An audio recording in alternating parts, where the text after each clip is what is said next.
ongoing thing. Jangan lupa untuk di-subscribe, like, comment, and share.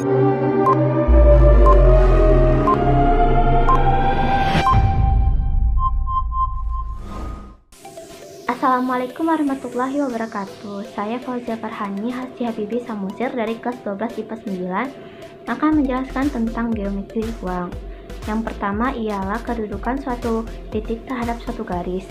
Jadi di contoh kita bisa lihat kalau titik A dengan titik C ini dia tidak saling berdekatan, bahkan tidak saling bersentuhan. Karena itu posisi dari titik A terhadap garis C ialah di luar dari garis C. Dan selanjutnya adalah contoh kedua. Contoh yang kedua adalah titik B terhadap garis L. Jadi bisa dilihat kalau titik B bersentuhan dengan garis L. Karena itu titik B itu posisinya pada titik L atau di dalam titik L. Yang kedua adalah kedudukan suatu titik terhadap suatu bidang. Jadi contohnya, di manakah posisi titik D terhadap bidang ABCD? Cara mencarinya supaya cepat ialah kalau suatu titik yang diketahui di soal itu ada di bidangnya, kayak misalnya titik A yang diketahui, nah bidangnya itu ABCD, maka udah jelas kalau misal titik A itu berada pada atau di dalam bidang ABCD. Maka yang soal yang tadi, yang titik D tadi, manakah posisi dia terhadap bidang ABCD, maka jawabannya di dalam. Tapi kalau misalnya ditanya titik F di dalam bidang ABCD, jawabannya di luar karena dia nggak ada sangkut pautnya sama sekali. Mereka nggak bersentuhan bahkan sama sekali, mereka jauh-jauhan gitu. Yang ketiga adalah kedudukan garis terhadap garis. Jadi kedudukan garis terhadap garis ini ada tiga, yaitu sejajar, berpotongan, dan bersilangan. Contoh posisi garis ke garis yang sejajar di kubus ABCDEFGH yaitu garis FE dengan garis GH. Contoh yang berpotongan di kubus ABCDEFGH yaitu garis AC dan garis BD. Contoh kedudukan garis ke garis yang bersilangan di kubus ABCDEFGH yaitu garis BD dengan GE, karena mereka membentuk tanda silang, karena itulah mereka dikatakan bersilangan. Yang keempat adalah kedudukan garis terhadap bidang, yaitu ada sejajar, berpotongan tegak lurus, dan berhimpit. Contohnya adalah garis BC dengan bidang EFGH karena di situ ada garis yang sejajar BC dengan FG. Yang kedua ada yang berpotongan yaitu garis AC dengan bidang BDFH. Yang ketiga adalah berpotongan tegak lurus yaitu garis BC dengan CDHG. Yang terakhir adalah berhimpit yaitu AB dengan ABCD. Yang kelima adalah kedudukan bidang terhadap bidang. Ada dua, yaitu berpotongan dengan sejajar. Jadi contoh yang berpotongan itu adalah bidang ABCD terhadap bidang BCGF, dan yang sejajar adalah bidang ADHE terhadap bidang BCGF. Lalu selanjutnya ialah penerapan geometri ruang terhadap kehidupan sehari-hari. Aplikasi penerapan geometri ruang terhadap kehidupan sehari-hari itu yang paling kita ketahui, yang bahkan kita lihat di depan mata adalah tempat yang kita tinggali, kayak rumah, membuat rumah, meletakkan suatu titik gitu, yang untuk supaya mengetahui titik keseimbangannya, nggak roboh rumahnya nanti, terus besar rumahnya, apakah rumah itu bakal muat dihuni oleh 100 orang atau apapun, membuat museum, membuat sekolah dan lain-lain. Itu adalah penerapan paling simpel dari aplikasi geometri ruang.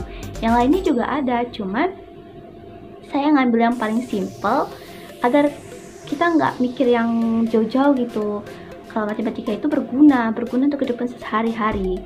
Selanjutnya adalah kesimpulan dan rangkuman geometri ruang.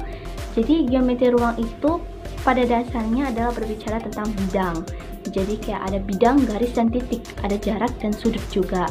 Jadi pada intinya kita berbicara pada itu, simpelnya doang itu kita membicarakan pada posisi. Yang paling utama adalah kita harus imajinasi, harus pintar berhayal posisinya itu di mana. Itu aja sih yang paling penting dari geometri ruang. Terima kasih. Alhamdulillahirrahmanirrahim. Assalamualaikum warahmatullahi wabarakatuh. Assalamualaikum warahmatullahi wabarakatuh. Nama saya Muhammad Farul Rehan dari kelas 12 IPA 9. Di sini akan menjelaskan tentang jarak garis ke garis untuk memenuhi tugas mata pelajaran matematika wajib. Nah, untuk pengertiannya sendiri, jarak garis ke garis yaitu jarak antara dua garis atau jarak antara garis ke garis yang mana menghubungkan antara garis yang pertama dan garis yang kedua. Nah, yang mana antara garis ini merupakan tegak lurus. Kegunaannya untuk kehidupan sehari-hari yaitu untuk meningkatkan pola berpikir logis, untuk memahami beberapa materi seperti aritmatika, aljabar, serta kalkulus dan lain sebagainya. Langsung saja kita masuk ke contoh. Di sini udah saya buat kayak kubus gitu. Di sini ada A, sudut A, B, C, D, E, F, G, dan H. Dan di sini juga udah aku buat beberapa contoh soal. Yang pertama ada beberapa soal yang ada 3 soal sih sebenarnya. Nah, langsung saja untuk contoh yang pertama kita istilahkan jarak dari garis A ke B sepanjang 10 cm aja dari sini. Nah, karena adanya dua garis di sini, yang harus kita cari itu ialah garis yang paling dekat dengan garis antara AB dan DC itu yang mana yang paling dekat. Oke, langsung saja. Yang pertama ialah ada AD dan juga CB.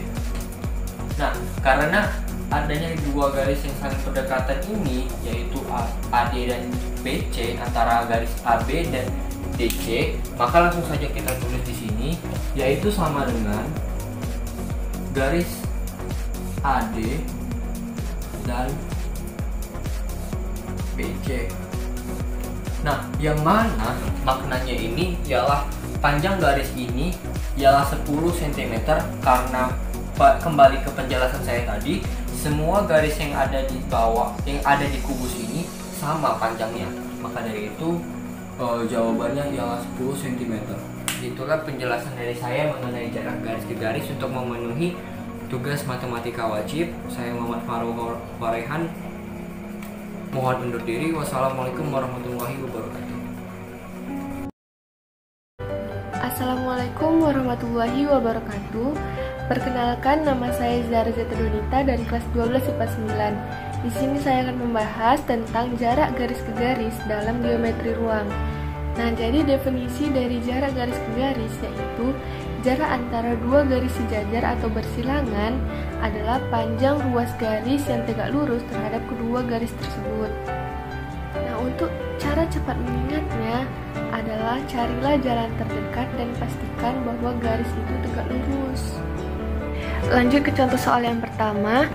Diketahui kubus A, B, C, D, E, F, G, H dengan panjang rusuk 3 cm, tentukan jarak garis AB dengan GH. Nah, jadi tinggal dicari aja garis terdekat dari titik A atau titik B. Bisa dilihat dari gambar titik A, garis terdekatnya ada di titik H, dan di titik B, garis terdekatnya ada di titik G. Jadi, bisa diwakili panjang AB dengan GH sama dengan panjang ruas garis BG atau juga AH. Nah, karena BG bentuknya diagonal sisi, maka rumusnya kalau rusuknya A, maka diagonal sisinya sama dengan A akar 2. Nah, kalau rusuknya 3 cm, jadi panjang BG-nya adalah 3 akar 2. Contoh soal yang kedua, diketahui kubus ABCD EFGH dengan panjang HF sama dengan 3 akar 6. Tentukan jarak garis HF ke AD. Gimana caranya untuk menghitung jarak antara garis HF terhadap garis AD? Nah, kita lihat di sini dia nggak sejajarkan, beda sama contoh soal yang pertama tadi. Ini adalah contoh garis yang bersilangan.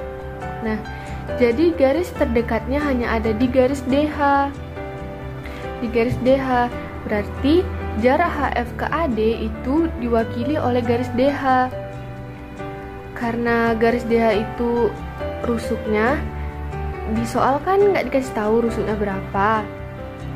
Untuk mendapatkan panjang DH, kita pakai HF. Rumusnya diagonal sisi kan A akar 2. Dengan A-nya itu si panjang rusuknya kan. Di sini dikasih tahu kalau HF-nya itu 3 akar 6. Karena HF-nya itu 3 akar 6, diagonal sisinya juga 3 akar 6. Nah, berarti kalau kita mau cari A-nya doang, supaya dapat panjang rusuknya, tinggal pindah ruas aja. Jadi 3 akar 6 per akar 2. Akar sama akar kan bisa dibagi kan. Jadi 3 akar 6 dibagi akar 2 adalah akar 3. Nah, jawabannya berarti 3 akar 3. Oh iya, geometri ruang itu bisa diterapkan dalam kehidupan sehari-hari. Contohnya seperti yang pertama, dapat digunakan untuk mengukur panjang atau mengukur jarak dari suatu tempat ke tempat lainnya. Yang kedua, untuk menerapkan satuan panjang dan lebar.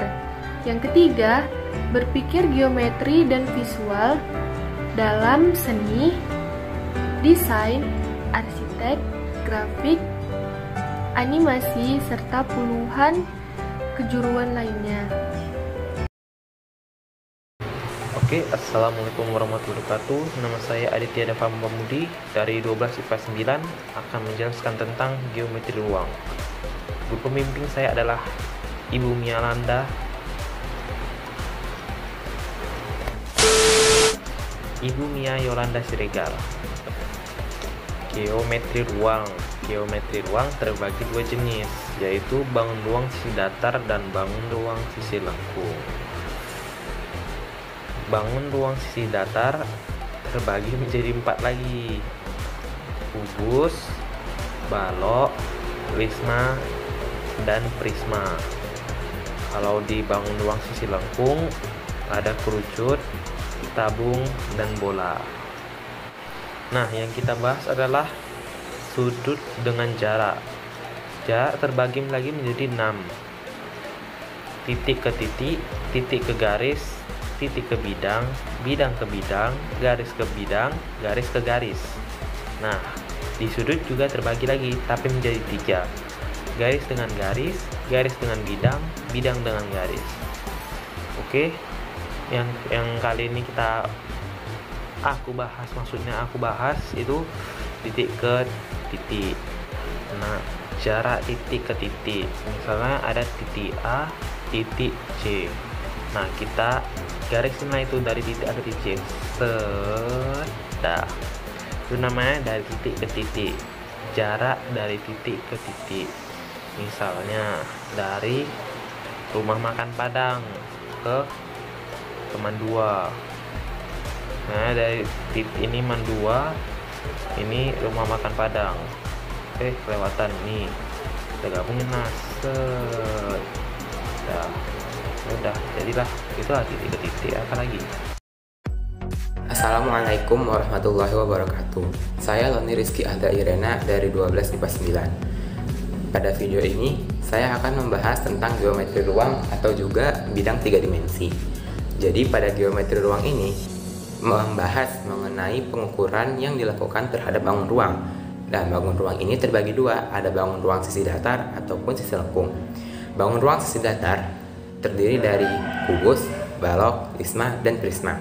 Sedangkan bangun ruang sisi lengkung terdiri dari kerucut, bola, dan juga tabung. Nah, pengukuran ini terbagi 2, ialah yang pertama pengukuran terhadap jarak, yang kedua pengukuran terhadap sudut. Nah, pengukuran terhadap jarak ini terbagi lagi menjadi 6. Yang pertama jarak titik dengan titik, jarak titik ke garis, jarak titik ke bidang, jarak garis ke garis, namun jarak garis pada bidang, dan jarak bidang ke bidang. Tentang kedudukan titik terhadap garis ataupun terhadap bidang. Yang dimana pada kedudukan titik terhadap garis ataupun bidang hanya diperlukan satu jawaban dari 2 jawaban. Maksudnya ialah dari kedudukan titik terhadap garis ataupun bidang ini hanya ada 2 jawaban. Yang pertama ialah pada garis atau bidang, atau di luar garis pada bidang atau bidang. Nah, kita langsung masuk ke contoh soal. Yang pertama ialah kedudukan titik terhadap garis. Yang pertama kita akan membahas tentang titik B terletak titik garis AB. Nah, titik AB itu terletak di sini. Nah, garis AB itu inilah dia garis AB. Nah, karena titik ini melekat pada si garis ini, maka jawabannya titik B terletak pada garis AB. Yang kedua, titik H terletak di titik garis EH. Jadi di sini ada titik H.